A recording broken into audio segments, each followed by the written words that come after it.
Warga Boyolali kini memiliki tempat wisata baru, yakni miniatur Masjidil Haram. Sebagai wisata edukasi religi, objek wisata ini juga bisa menjadi lokasi manasik haji dan umroh.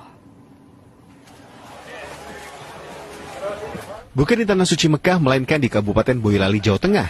Inilah miniatur Masjidil Haram yang dibangun Pemkab Boyolali. Miniatur Masjidil Haram itu sengaja dibuat sebagai bentuk wisata edukasi religi, terutama terkait ibadah haji dan umroh.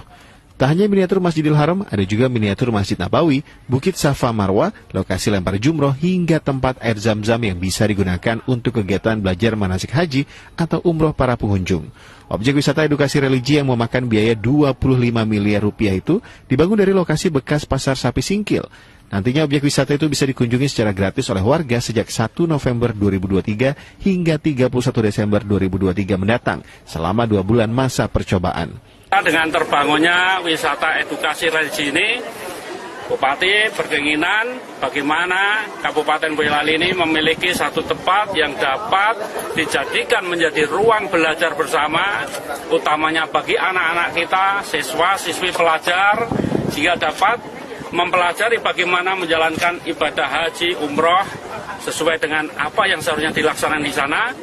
Selama masa percobaan, pengelola membatasi 500 orang pengunjung untuk setiap harinya. Mulai 1 Januari 2024 mendatang, pengunjung akan dikenakan tarif yang sudah disesuaikan